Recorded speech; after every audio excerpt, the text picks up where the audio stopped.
तो दोस्तों Biocon limited ने अपने क्वार्टर टू के नंबर को डिस्क्लोज कर दिया है। तो चलिए देखते हैं क्या है क्वार्टर टू के नंबर्स के अंदर। लेकिन उससे पहले बता दूं, कंपनी ने इस मीटिंग में कुछ अपने ये फंड रेज करने के ऊपर भी कुछ डिस्कस किया है। तो वो जैसे ही कुछ आता है मैं आपको बताता हूं। लेकिन हाँ, कंपनी ने फंड रेज करने के ऊपर भी कुछ डिस्कशन किया है। चलिए देख लेते हैं नंबर्स क्या है बेसिकली।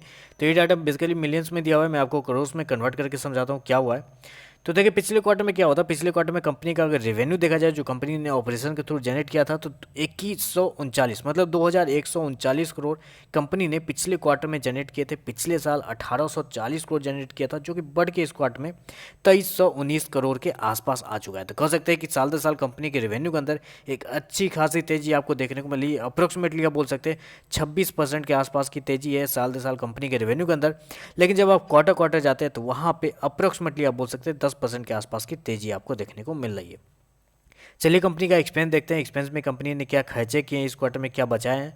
तो देखिए पिछले क्वार्टर में कंपनी ने 1977 करोड़ का खर्च किया था। पिछले साल 18 करोड़ खर्च किया था, जबकि इस क्वार्टर में 2109 करोड़ के आसपास कंपनी ने खर्चे इस क्वार्टर में किए हैं। इस क्वार्टर में कंपनी ने बहुत सारे खर्चे बचाए भी हैं, मैं आपको याद दिलाऊंगा। बहुत सारे खर्चे बचाए भी हैं, कैसे बचाए वो मैं आपको बाद में बताऊंगा। पहले चलिए नेट प्रॉफिट देख लेते हैं, क्या कंपनी का नेट प्रॉफिट बना है। तो देखिए बेसिकली पिछले क्वार्टर में कंपनी का जो प्रॉफिट था, कंपनी ने 167 करोड़ के आसपास का प्रॉफिट जनरेट किया था। पिछले साल 160 करोड़ के आसपास का प्रॉफिट था। इस क्वार्टर में प्रॉफिट गिर के 81 करोड़ के आसपास आ गए। जी हाँ, कंपनी का प्रॉफिट अच्छी खासे अमाउंट पे गिरा है इस क्वार्टर में। लेकिन दो चीज़ है जो आपको समझना चाहिए। पहले तो कंपनी ने कुछ एक्सपेंस में बचाया है, पहले वो मैं आपको दिखाता हूँ। कंपनी ने चेंज इन इन्वेंट्री के नाम पे इस क्वार्टर में 276 करोड़ रुपए बचाए हैं, जबकि हर क्वार्टर में क्या होता था, पिछले क्वार्टर में 58 करोड़ बचाए थे, अब पिछले साल 71 करोड़ बचाए थे। तो ओवरऑल देखें तो कंपनी ने इस क्वार्टर में अप्रोक्सीमेटली 150 करोड़ के आसपास, 150 से 200 करोड़ कंपनी ने इस क्वार्टर में चेंज इन इन्वेंट्री के नाम पे बचाए हैं। लेकिन इस क्वार्टर में हुआ क्या, कंपनी का जो एक्सेप्शनल आइटम है उसने कंपनी को थोड़ा सा धोखा दे दिया है। 17 करोड़ के आसपास का लॉस लगा है कंपनी को एक्सेप्शनल आइटम के थ्रू, जिसकी वजह से कंपनी का प्रॉफिट है उसके अंदर हल्की सी गिरावट आपको देखने को मिल रही है।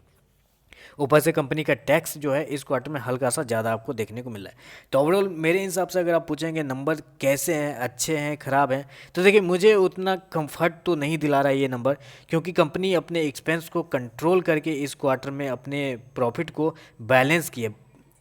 आप एक और गौर करें, कंपनी अपने एक्सपेंस को कंट्रोल किए फिर भी कंपनी का जो प्रॉफिट है उसके अंदर उतनी बड़ी तेज़ी नहीं देखने को मिली। पिछले क्वार्टर पिछले साल से कम है कंपनी का प्रॉफिट। अगर कंपनी यहाँ पे अपने चेंज इन इन्वेंट्री को बैलेंस नहीं करती तो आप विश्वास मानिए कंपनी का इस क्वार्टर का जो लॉस है वो, मतलब इस क्वार्टर का जो प्रॉफिट है वो लॉस में चला गया रहता। आपको कहने को मिलता कि कंपनी मुनाफे से घाटे में आ चुकी है। तो मेरे हिसाब से नंबर तो थोड़े वीक लग रहे हैं मुझे, देखते हैं मार्केट इसको कैसे रिजेक्ट करता है। लेकिन मेरे हिसाब से नंबर्स थोड़े से वीक है, देखते हैं क्या होता है। तो बस आज के लिए बस इतना ही। वीडियो पसंद आए तो लाइक कीजिएगा, साथ में साथ चैनल को सब्सक्राइब जरूर कीजिएगा। धन्यवाद।